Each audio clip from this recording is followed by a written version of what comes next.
la base. Là, on vous montre l'algorithme et tout. Ensuite, il y a le niveau intermédiaire. Déjà, vous avez une base et après, on vous forme sur d'autres fonctionnalités du développement. Ensuite, il y a le module, il y a la partie soutenue. C'est-à-dire, vous connaissez déjà le développement, on vous met sur des projets et puis vous travaillez. De là, vous pouvez déjà vous positionner sur le marché de l'emploi international. C'est bon, de mon côté. Pour la partie.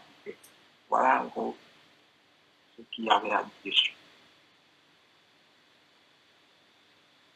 Depuis la base, là, on vous montre l'algorithme et tout. Ensuite, il y a le niveau intermédiaire. Déjà, vous avez une base et après, on vous forme sur d'autres fonctionnalités du développement. Ensuite, il y a le module, il y a la partie soutenue. C'est-à-dire, vous connaissez déjà le développement, on vous met sur des projets et puis vous travaillez. De là, vous pouvez déjà vous positionner sur le marché de l'emploi international. C'est bon, de mon côté. Pour la partie. Voilà en gros ce qu'il y avait à dire dessus.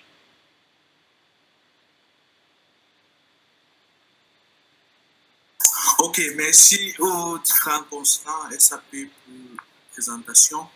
Bon, comme je l'ai dit précédemment, les formations sont sur deux aspects. Il y a le côté ERP, notamment avec SAP, et il y a la partie développement classique, développement web, développement mobile, big data et DevOps. Donc, je vais vous présenter globalement la partie développement web, développement mobile et big data. Bon, tout d'abord, moi, je suis Joseph Rodri-Djana. J'ai plus de 8 ans d'expérience dans le développement des applications et aussi dans l'intégration des données, gestion des données et big data. Bon, je suis pas formateur de tous ces... Je ne suis pas le formateur principal, mais je suis le coordonnateur en quelque sorte de toutes ces formations. Donc, j'ai un aspect un peu global, une vision globale de toutes ces formations. Donc, en premier, nous avons... bon, tout d'abord, je tiens à préciser que toutes ces formations se déroulent en ligne à 100%. Donc, l'idée, notre vision, c'est pouvoir permettre aux uns et aux autres, aux différents participants, d'avoir une certaine flexibilité dans le temps, ne pas être lié à une contrainte de temps et le faire chez eux, dans la tranquillité d'esprit. Ça fait que on peut mieux organiser les choses.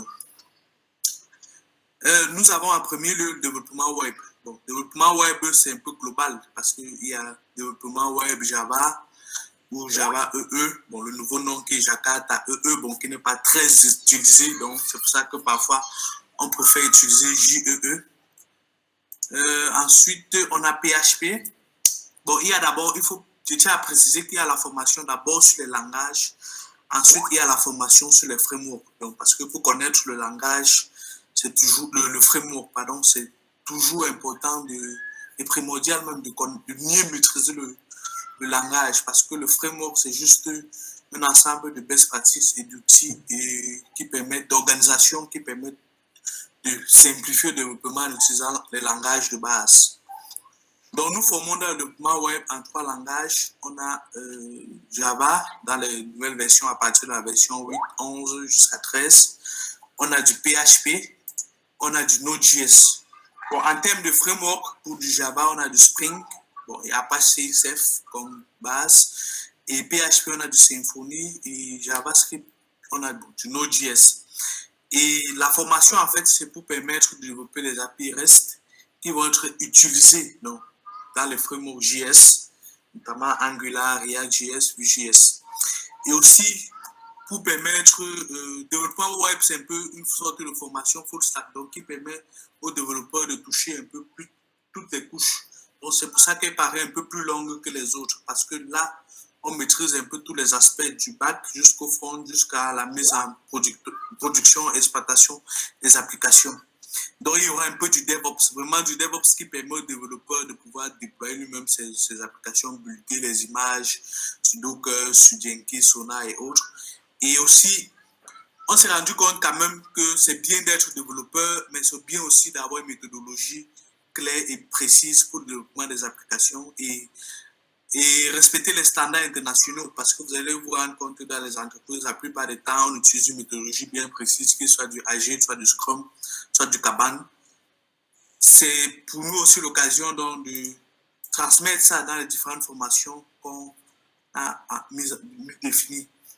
Bon, et aussi, les formations, c'est à plusieurs niveaux. Donc, vous avez sûrement, certains d'entre vous ont pu passer un test de niveau. Donc, on a le test débutant, intermédiaire, avancé, expert. Donc, en fonction des différents niveaux, on a un programme bien précis. Bon, comme autre formation, on a la formation de développement mobile. Bon, développement mobile pour permettre aux participants, aux étudiants, aux développeurs de pouvoir en fait développer des applications qui vont être exploitées et déployées sur les différents smartphones.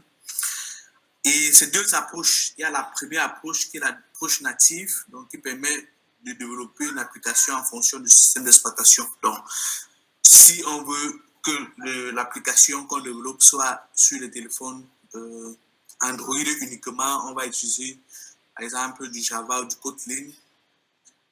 Si on veut que ce soit sur iOS, iPhone, bon, on va utiliser par exemple Objective-C. Donc, et l'approche hybride, on développe une seule application qui va être utilisée et sur Android et sur iOS. Bon, après de Windows, Harmony iOS qui est en train de sortir, ça pourrait être portatif. Donc. Et donc, pour la partie hybride, on a comme framework React Native, Ionic et Flutter. Et pour la partie native, on a de Android SDK. Et cette formation aussi, comme j'ai dit, du bout en bout, donc on développe, on déploie, on utilise le gestionnaire des versions, GitLab notamment, et on déploie sur les stores, donc les stores notamment Play Store, Apple Store, éventuellement Galerie de Huawei qui est en pleine expansion, donc, qui pourra être, et aussi les modes connectés, déconnectés, donc qui peut permettre aussi, on apprend, on forme dans cet aspect des choses, donc quand on peut utiliser l'application, en gros, utiliser une application mobile sans pouvoir avoir accès à Internet, dont les données sont stockées sur les différents téléphones et tout. Donc, on se rend compte aussi que parfois, d'autres, ils ont juste besoin d'une seule formation. Donc, c'est pour ça qu'on a fait la formation aussi de développement back-end. Donc, back-end, on peut avoir soit du Java, Node.js, soit du PHP. Donc, ça permet de ne pas... Il y a certains qui préfèrent juste être spécialisé sur un aspect. Donc, ça sera juste, on aura du Java. Et aussi, on a la formation front-end. En fait, front-end, c'est JavaScript, HTML, avec Angular, React, JS ou Vue.js.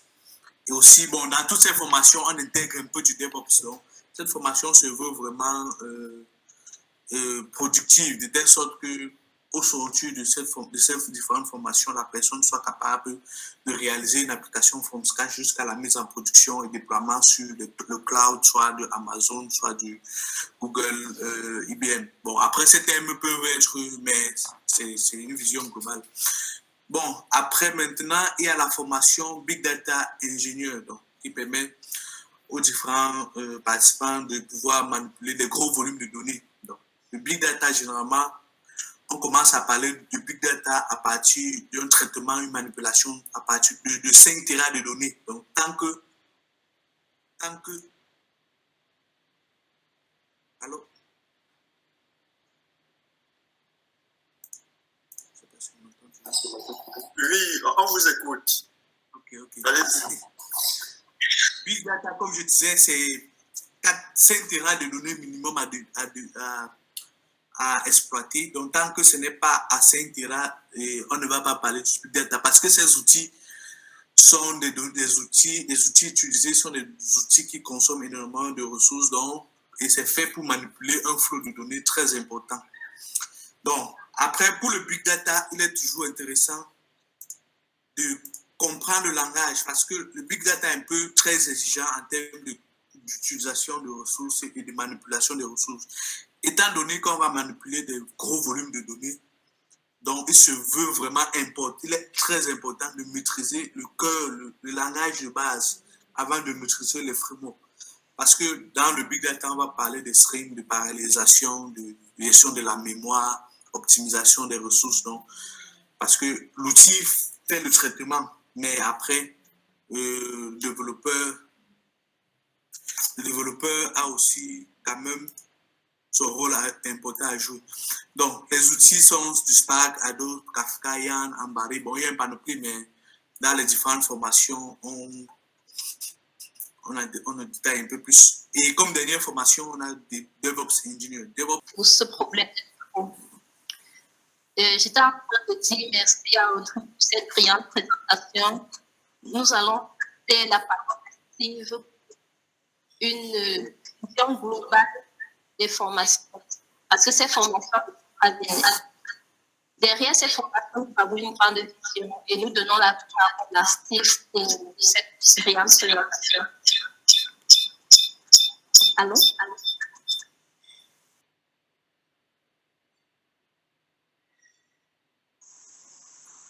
Le point. Donc, comme je l'ai dit, la formation a pour but de mettre les développeurs en Afrique, bon, je préfère dire ainsi, en Afrique, et sur les standards internationaux. Parce que comme on a dit, on se rend compte que nous, étant Camerounais à la base et Africains, en général, étant passés par un certain nombre de choses, par certaines entreprises à l'international, on s'est rendu compte de certains manquements qu'on avait. Donc, c'est pour ça qu'on décide aussi de transmettre pour que les autres qui vont nous suivre, ou bien qui n'ont pas encore cette vision des choses, ne puissent pas retomber sur les mêmes erreurs et aussi qu'ils puissent s'arrimer à ce qui est fait à l'international. Parce que aussi, pour être honnête, le cursus scolaire et académique au Cameroun, sans toutefois jeter la pierre sur notre pays, n'est pas très à jour. Donc. Et ça fait que quelqu'un qui sort de l'école n'est pas toujours au parfum. Donc, il faut plusieurs recherches pour que la personne puisse vraiment être au parfum et aligné, puisse être aligné. Donc, nous prévoyons donc pour ceux qui respecteront les critères, faire un placement à l'île Maurice, en France, Canada et dans d'autres pays, en fonction des aptitudes et des acquis qui seront faits à la fin de ces différentes formations. Donc, en gros, c'est ça. Donc, pouvoir placer des personnes dans des entreprises à l'international. Et à national aussi, mais la visée plus internationale, parce que c'est un peu là où l'objectif atteint. Donc, c'était un peu ça, en gros. Oui, et Steve va compléter donc. Oui, j'espère que vous ne m'avez pas appelé avant, effectivement. Donc, je m'appelle Steve, je suis ingénieur Java, orienté aujourd'hui dans les technologies Big Data. Donc, j'ai eu à travailler sur certains frameworks. Donc, de mon côté, déjà, je vais parler de mon expérience. J'ai été placé. Donc, je suis allé à l'île Maurice. Aujourd'hui, je suis en Égypte. Donc, tout ça, c'était toujours des placements qui se sont opérés de mon côté. Et d'ailleurs, notre vision se fixe sur 3 paliers. Donc, nous avons les formations dont nous avons parlé, d'accord, donc sur différentes technologies. Puis, nous avons aussi l'aspect attendance, parce que nous savons aujourd'hui que lorsque nous sommes des programmeurs, lorsqu'on est programmeur, il est important de toujours lier la théorie à la pratique. Et maintenant, le 3e palier, c'est le placement, dont parlait mon confrère Joseph.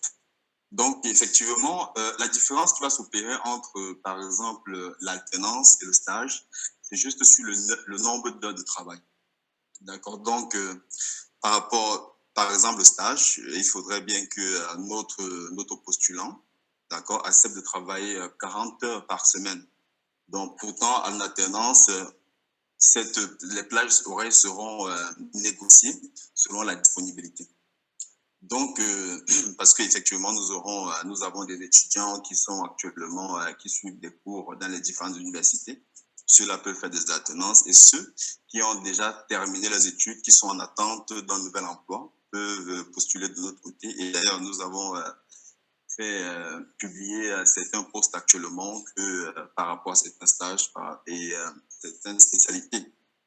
Donc, effectivement, comme nous avons parlé de ceci pourquoi? Parce que derrière, nous savons que les étudiants aimeraient être rémunérés parce qu'on ne termine pas des études pour, comme on dit chez nous, rester au quartier. Et aussi, le deuxième aspect qui est important, c'est d'apprendre sur le terrain.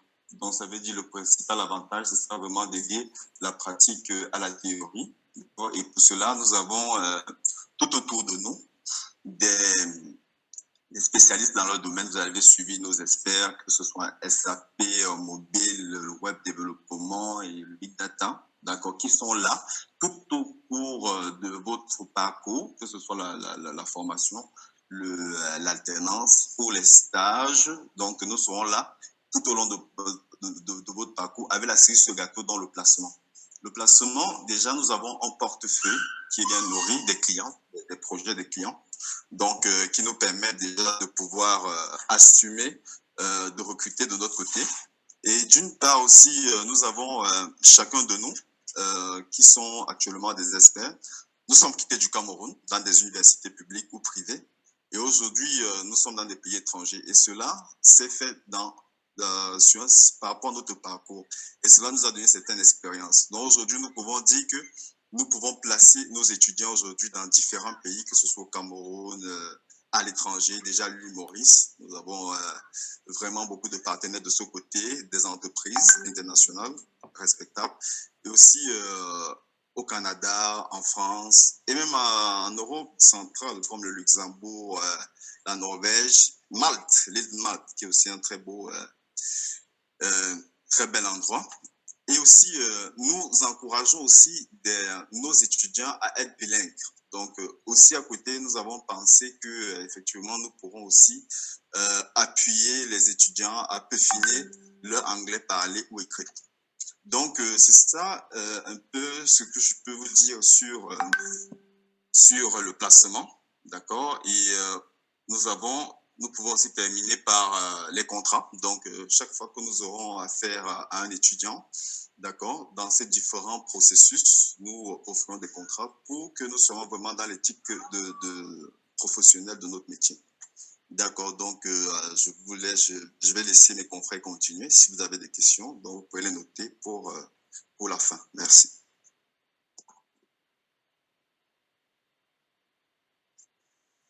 Ok, merci Steve.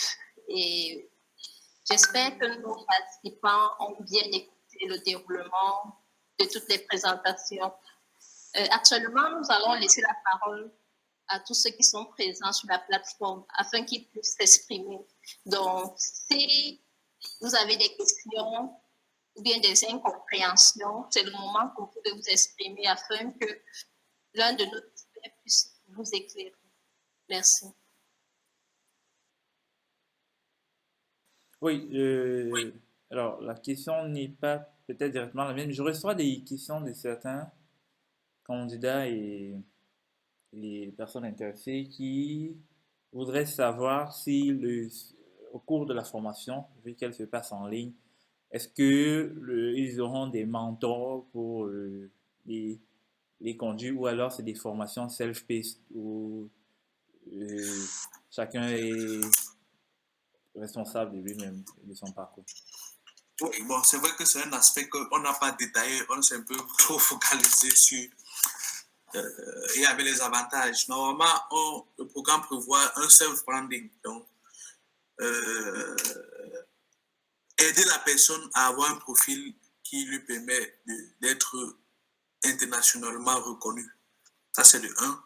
De 2, il y a le mentoring jusqu'à ce que la personne soit déjà apte, premièrement, et la personne puisse être placée. Donc, même après la formation, on assure ce mentoring jusqu'à une certaine période, bien évidemment, quand on se rassure que la personne est déjà peut marcher seule. Donc, c'est un peu ça. Donc, il y a le mentoring. Les formations, c'est en ligne, ce n'est pas des VOD. Donc, les formations se déroulent en live. Donc, bon, j'aimerais ajouter quelque chose concernant les formations SAP. Les formations SAP sont beaucoup plus dirigées à l'endroit des professionnels, ceux qui aspirent à gravir des échelons dans des multinationales. et ceux qui aspirent aussi à être demain consultants selon le domaine qu'ils choisiront. C'est pour ces raisons que les formations sont articulées un peu beaucoup plus sous forme de mentoring, c'est-à-dire elles se déroulent de manière assez simple. Il y a un système SAP qui est disponible, joignable via une adresse IP. L'apprenant a son login, a son user, et il a une interface de travail directement sur son PC. Il a des supports de cours et il y a des séances qui sont programmées, soit pour des démos, soit pour des explications, soit pour des évaluations. Et il y a des feedbacks qui vont entre l'apprenant et le formateur tout au long de la formation. Et ceci dépendra, bien entendu, de la durée de la formation. Et pour tous ces professionnels, la formation est sanctionnée par une attestation de formation. Cependant, ceux qui désirent passer l'examen de certification, là, ils vont recevoir directement le lien de la plateforme officielle de l'éditeur pour pouvoir souscrire et préparer leur examen de certification. Et pour ce volet, il y a aussi un suivi qui est fait de ce côté-là. Donc, je pense que tout est mis pour que, quel que soit le niveau de formation sollicité, il y a une approche assez précise dans l'encadrement jusqu'au bout de la formation. Je crois que c'est au travers des questions que je pourrais mieux encore expliquer de manière concrète le déroulement. Merci. D'accord. Et oui, des détails et aussi des formations sont enrichies et aussi il y a la possibilité d'avoir des vidéos donc, pour les différents aspects. Et le lien, on a oublié la dernière partie. Normalement, pour s'inscrire, on a mis un formulaire que vous pouvez retrouver dans le chat. Donc, ceux qui sont intéressés davantage peuvent cliquer sur le lien et ils vont suivre les différentes instructions pour la.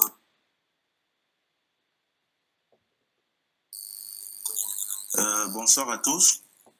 Oui, bonsoir, Issofa. Moi, c'est, pour ceux qui ne me connaissent pas, moi, c'est Tichefum Issofa. Je suis développeur Java. J'aimerais dire débutant en Java parce que cette opportunité qui nous est offerte principalement à moi, c'est l'une des choses que je cherchais depuis beaucoup de mon expérience professionnelle. Et je tiens d'abord à remercier aussi M. Arnaud, toute la team Apologist, parce que c'est de là que j'ai commencé à faire du Java et je n'aime pas lâcher. Et lorsque j'ai vu leur post pour la formation, ça m'a intéressé. Après la présentation de M. Oudry, j'ai retenu certains points au niveau du premier plan de développement web, qui est assez large, tel comme il a si bien précisé, où on retrouve du Java, J2E, Jakarta, et ainsi de suite. Et moi, principalement, si je participe à la formation, c'est parce que je ressens un manque et je suis là pour combler ce manque. Et ma question est celle de savoir, vous qui avez une vision plus large au niveau international et national, et par rapport à mon niveau qui n'est que développeur back-end Java, un peu front-end, j'aimerais savoir, est-ce que sur le premier plan, tel que vous avez énuméré, on aura le cloud côté introduit dans la formation, parce que même sur votre site web, je vois dans le package développement web, vous n'avez pas mentionné qu'il y aura le cloud dans ce package, je ne sais pas. Et d'après les soucis que je ressens présentement, que ce soit autant pour moi dans le travail ou bien en freelance, le cloud est beaucoup demandé et j'aimerais avoir votre idée là-dessus en fait. J'aimerais que vous me briefiez là-dessus et voilà. Bon, la partie... Oui, qui voulait parler? Allô? Bon, la partie DevOps, normalement, c'est le déploiement dans le cloud avec soit GitLab qui va automatiser, déployer automatiquement, soit sur Heroku, soit sur Amazon, soit sur GCP. Bon, l'avantage, c'est qu'ils ont des free tiers, donc des comptes free. Donc, ça permet de tester avant d'avoir un compte payant. Donc, le cloud est pris en compte. Si j'ai répondu à ta question. Et maintenant, en termes de développement web, l'idée n'est pas de faire tout, en fait. C'est de pouvoir cibler. Parce qu'au finish, c'est ça la difficulté parfois quand on veut être full stack. C'est qu'on connaît beaucoup, mais on ne maîtrise pas. Donc, l'idée, c'est de maîtriser, pas juste de connaître. Donc, Alors, quand on dit... oui. non, vas-y, termine. Je voulais juste... Quand on dit web, c'est que tu peux faire du Java, par exemple, et après, tu ajoutes peut-être un framework. Bon, après, les frameworks, c'est comme j'ai dit précédemment, les frameworks sont beaux, mais le plus important, c'est d'abord le langage. Parce que prenons le cas, par exemple, du top 5 des frameworks, Angular, React.js, Vue.js, Svelte et Ember. Vous allez vous rendre compte que la base, c'est du JavaScript et du TypeScript. Donc, en maîtrisant dans le langage, on peut migrer facilement, sachant que les différents frameworks, c'est juste une organisation et des librairies que chacun adapte en fonction de la vision qu'il a. Donc, c'est un peu ça. L'idée, c'est vraiment de maîtriser, de plus maîtriser que à connaître, en fait. Donc, l'objectif n'est pas de tout faire, mais de maîtriser, d'être vraiment...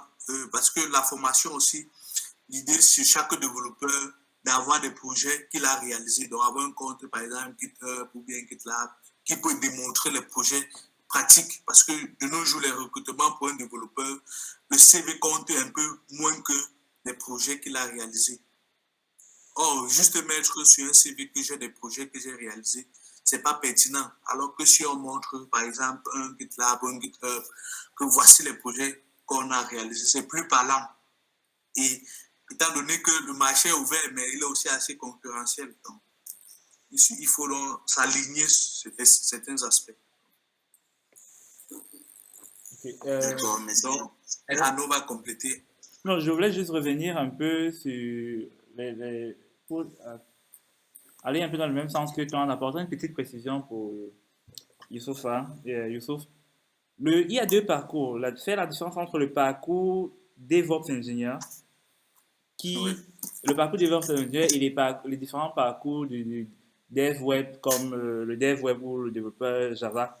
Dans les parcours Dev Web, bien sûr, on va parler du cloud, mais ce sera beaucoup plus dans le sens de déployer une application. C'est-à-dire, comment, en tant que développeur, lorsque j'ai fini de déployer, mon application, comment je la déploie soit sur une premise ou sur AWS ou sur GCP. Ça, c'est ce que on va aborder dans le parcours développement web. Bien sûr, il y a tout un autre parcours qui est plus spécifique et bien plus approfondi pour les DevOps ingénieurs. Et là, c'est beaucoup plus, c'est à la fois infrastructure, applicatif et tout. D'accord, merci beaucoup pour cette brève présentation.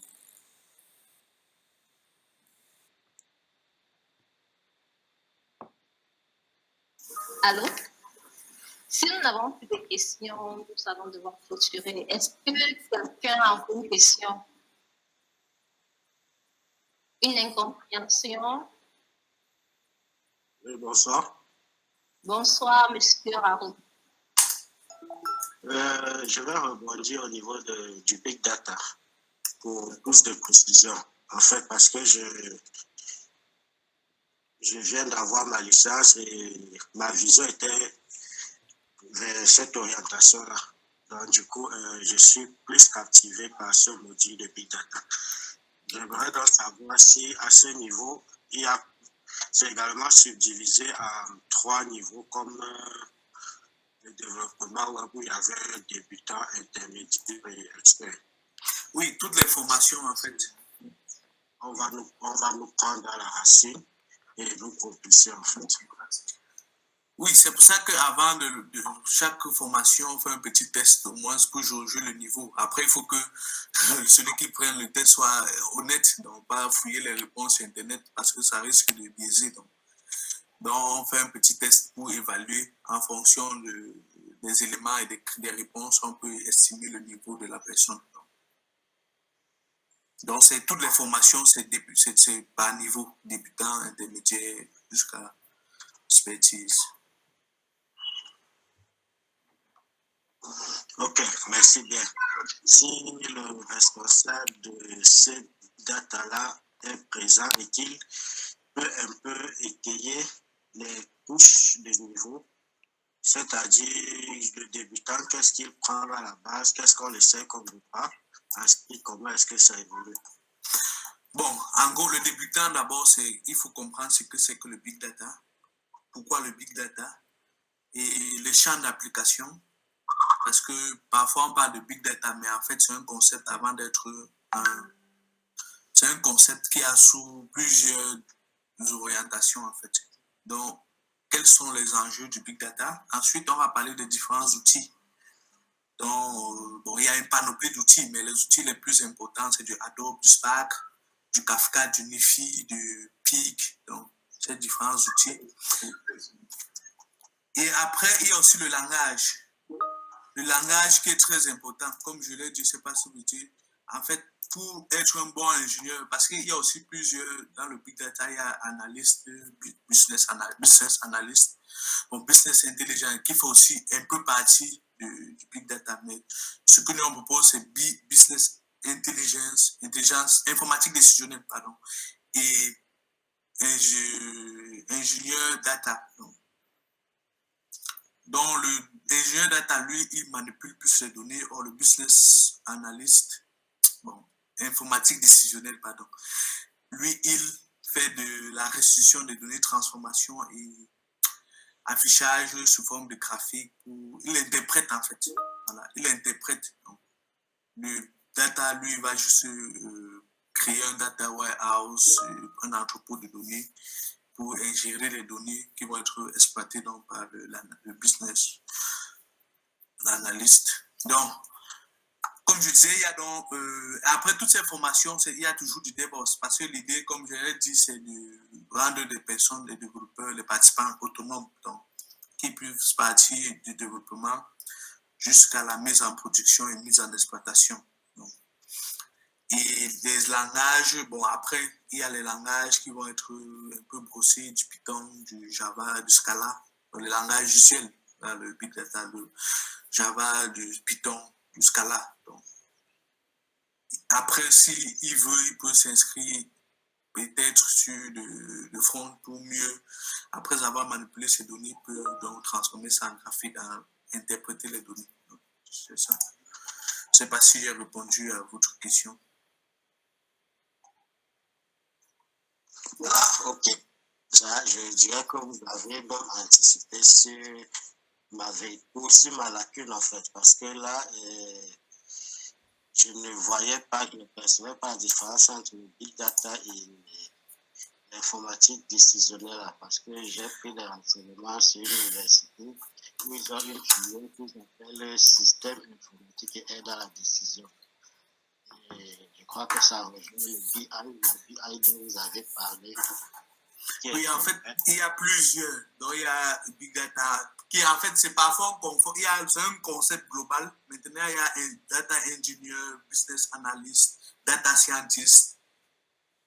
Donc, il y a le concept de base qui est le Big Data. Maintenant, il y a les sous-groupes, les Data Engineer, les Business Analyst. Donc, un peu plusieurs fonctions. Donc, mais toutes les fonctions communiquent ensemble pour atteindre la couche frontale, c'est ce que vous avez parlé, informatique décisionnelle, c'est la couche frontale.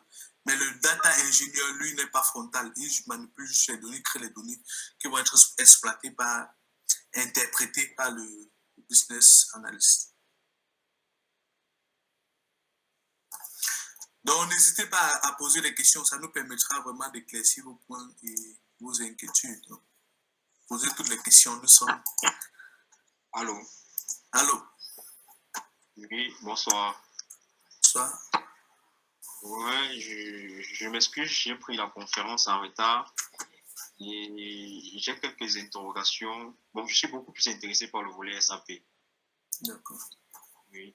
Et concernant ce volet SAP, j'aimerais savoir déjà, les formations, elles sont pratiques. Est-ce que l'étudiant a droit à l'application pour pouvoir ses accès directement de temps en temps? Ok.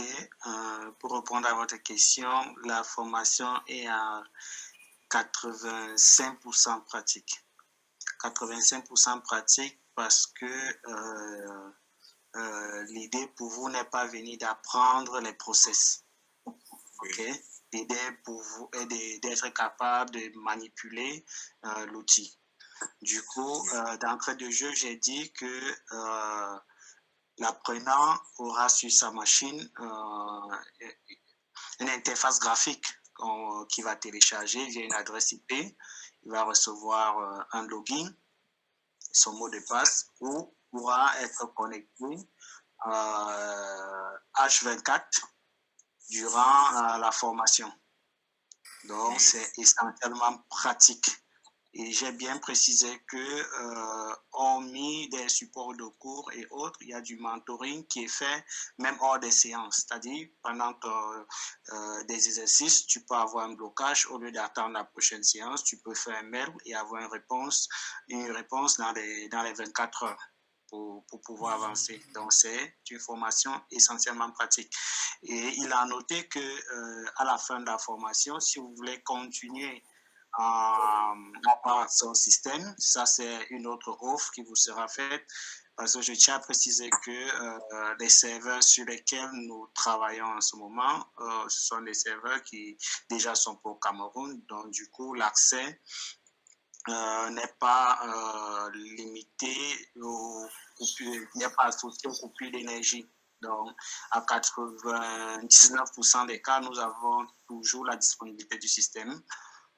Que ce soit les serveurs de Londres, de Los Angeles et Jakarta. Eux, ils sont toujours disponibles. Donc, à tout moment, s'il y a un souci, on va switcher sur un autre serveur avec nos partenaires qui nous offrent les accès au système. Donc, de ce côté-là, n'ayez aucune crainte. Vous avez 100% accès au système H24 depuis votre PC durant la formation et même après, selon le besoin exprimé. Ok. Une autre question, merci déjà. L'application, bon, c'est sur quelle version que l'apprenant sera amené à s'exercer? Et si on prend le module, par exemple, SAP FI, oui. Quelle est la durée de la formation? La durée de la formation dépend du niveau. C'est-à-dire, après le test de niveau, quand on a déjà calibré votre niveau, si vous faites une formation de end-user, c'est-à-dire un utilisateur final, la formation, c'est maximum sur 1 mois. Généralement, on calibre sur les volumes horaires. On calibre sur les volumes horaires pour la simple raison que ce ne sont pas des formations de type en continu du matin au soir. Non, c'est programmé à des horaires selon la disponibilité du consultant qui fait votre mentoring et aussi de votre disponibilité. Du coup, il y a des arrangements. Raison pour laquelle on dit sur 1 mois, c'est par abus. C'est par abus parce qu'à certains moments, vous pourrez ne pas être disponible, le consultant non plus n'est pas disponible, mais vous vous arrangez pour couvrir le programme suivant le volume horaire qui a été arrêté pour la formation. Okay? Oui. Et si vous voulez faire du SAP FI, il y a en ce moment ce qui est le plus utilisé. Nous avons le ECC, si vous avez déjà entendu parler du ECC, c'est axé sur l'architecture client-serveur. C'est ce qui est le plus répandu pour le moment, mais depuis quelques années, il y a une migration qui est en train de se faire sur S4HANA, qui est beaucoup plus axé sur le cloud. Et ça, elle n'est pas encore très vulgarisée, l'usage de cette version. Du coup, on préconise, c'est-à-dire on conseille beaucoup plus aujourd'hui l'apprenant de faire du ECC parce qu'il a encore de longs jours devant lui avant de basculer sur du cloud. Ce qui est sûr, c'est que si vous faites une formation sur du ECC, vous ne serez pas perdu sur la version ANA. C'est juste les interfaces qui ont changé mais ce qu'on va appeler les modules transactionnels ne changent pas en soi-même. C'est le même concept. Oui. Et pour un apprenant qui voudra une formation consultant, est-ce que vous le préparez pour la certification? Déjà, une formation de consultant ne fait pas de vous directement un consultant. Ça, c'est ce qu'il faut préciser. On appelle formation consultant parce que c'est un niveau d'expertise. Ici, l'expertise est mesurée par rapport aux qualifications et par rapport au contenu. Du coup, il faut noter que ici, lorsque vous terminez la formation, déjà c'est une formation qui dure sur 3 mois. Je tiens à le préciser parce que c'est assez poussé. Elle dure sur 3 mois. C'est au terme des 3 mois que vous pouvez décider d'être certifié au PAN. Je vais prendre l'exemple, je suis un exemple vivant d'un consultant SAP, c'est-à-dire j'ai exercé durant une période au moins de 4 ans comme consultant sans jamais avoir fait une formation de manière, on va dire quoi, sanctionnée par une certification.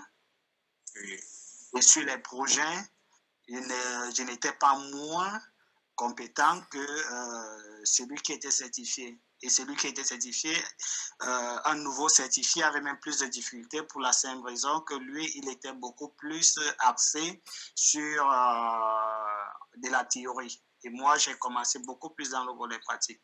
Donc, il faut beaucoup plus rester dans la logique de la pratique qui fait de vous l'expert. Donc, ne vous concentrez pas trop sur le fait d'avoir une certification qui fait de vous un consultant. Vous ne serez jamais testé sur la certification pour un recrutement. La certification reste une présomption de connaissance.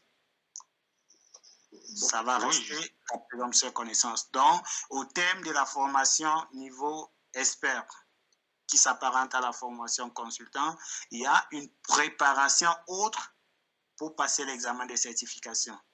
Parce que ça, c'est une toute autre approche. Okay.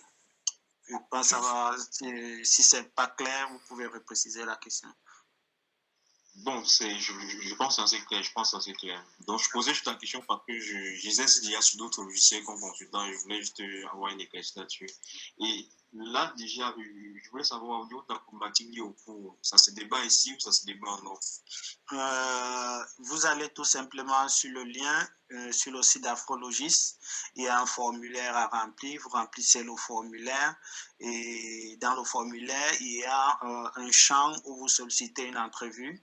On va vous organiser une entrevue avec un consultant FI qui va pouvoir vous entretenir et compléter les informations que vous ne pourrez pas avoir dans cet échange. Ok. Bon, dernière question, les formations, elles sont faites en anglais ou en français? Les deux. Les deux, pourquoi? Parce que nous préconisons la formation en anglais. Quand je dis en anglais, c'est beaucoup plus la documentation d'abord, parce que les termes techniques en anglais sont plus évocateurs qu'en langue française. Et vous serez beaucoup plus confronté au marché anglo-saxon si vous exercez, par exemple, hors du Cameroun. C'est-à-dire dans vos différentes activités de consulting, vous serez beaucoup plus confronté à un environnement anglo-saxon. Donc, on axe la formation sur les deux langues. Donc, on ne se limite pas sur une seule langue. Le document peut être en anglais, mais on fait des explications en français. Tout comme le document, vous pouvez avoir un document en français, mais on se connecte au système plutôt en anglais pour vous présenter les correspondances. Comme ça, vous ne serez jamais décalé si vous switchez d'une langue à une autre. Ok. Et je précise que la connexion au système est multilingue, c'est-à-dire vous pouvez vous connecter en anglais, en français, en espagnol, en allemand. Il y a une pléthore de langues, même en chinois. Mais maintenant, quelle est la langue qui va vous permettre de mieux apprendre? Mais on préconise déjà à la base le français et l'anglais. Il faut connaître ces correspondances. Non? Ok. Je vous remercie. Je t'en prie, merci. Merci Cyril, merci Nicolas. Vraiment, merci à tout le monde. Donc, je ne sais pas s'il y a quelqu'un d'autre qui a une préoccupation.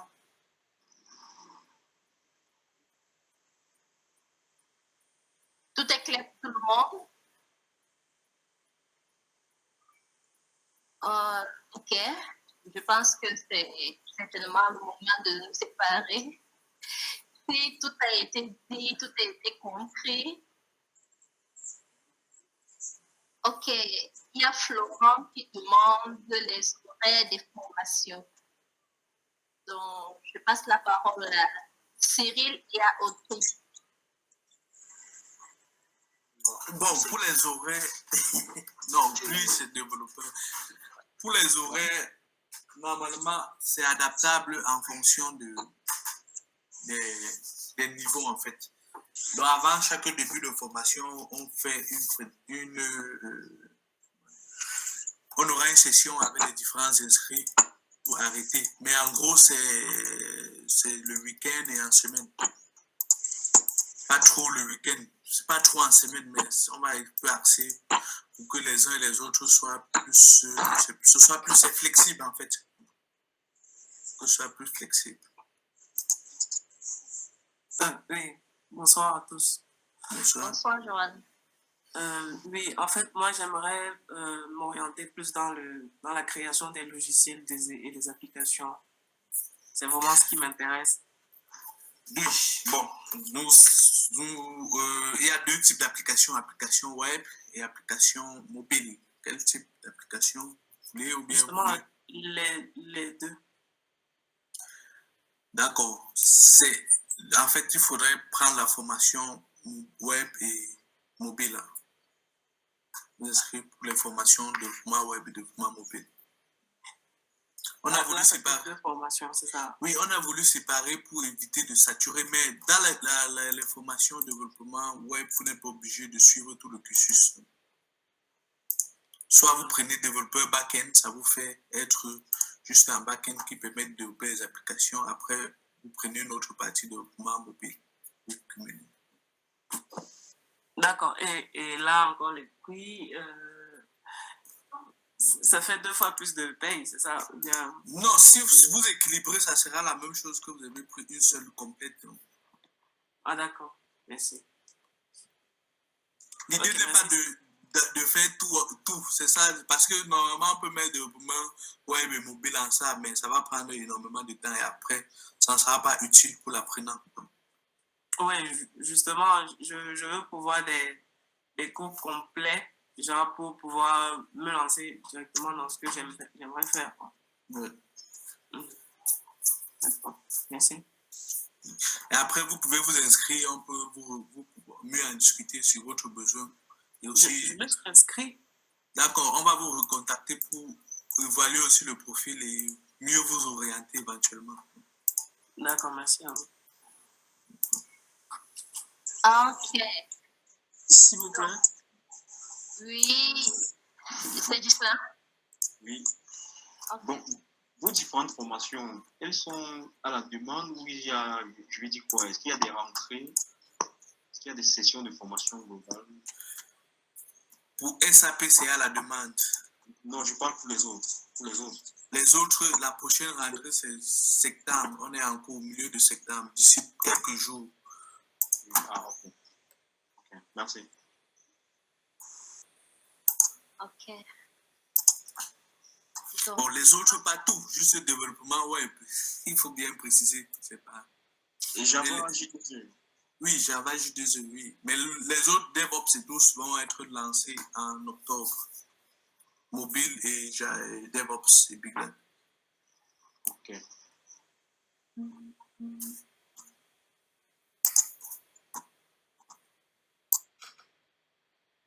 Ok.